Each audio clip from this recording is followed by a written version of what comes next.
Top Bhojpuri के 5 ऐसा कलाकार जौन की भोजपुरी फिल्म करे खातिर कितना रुपया चार्ज कर ले। तो चलिए हम बताओ तनी ई वीडियो के माध्यम से। सबसे पहले रोवा सबके स्वागत बटे एक्सप्लेन भोजपुरी में। तो हमार नाम जान ली, हमार नाम हटे निकू कुमार, आप देखते तनी एक्सप्लेन भोजपुरी। 5वें नंबर पे आते हैं अरविंद एकला कल्लू, जो कि एक फिल्म करने के लिए लगभग 15 लाख रुपया चार्ज करते हैं।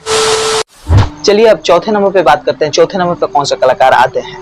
चौथे नंबर पे आते हैं रितेश पांडे। वह अपने एक फिल्म करने के लिए 20 से 25 लाख रुपया तक चार्ज करते हैं। तो चलिए अब तीसरे नंबर पे बात करते हैं नीलकमल सिंह।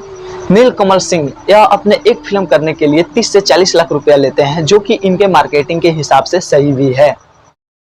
दूसरे नंबर पे आते हैं खेसारी लाल, जो अपना एक फिल्म करने के लिए 50 से 60 लाख रुपया चार्ज करते हैं, और यह सब कलाकार से कम भी है, लेकिन सबसे ज्यादा फिल्म करते हैं और सबसे ज्यादा कमाते भी हैं खेसारी लाल। एक नंबर पे आते हैं पवन सिंह, जो कि आप लोग भी गेस कर लिए होंगे कि एक नंबर पे पवन सिंह ही आएंगे, यानी पावर स्टार पवन सिंह।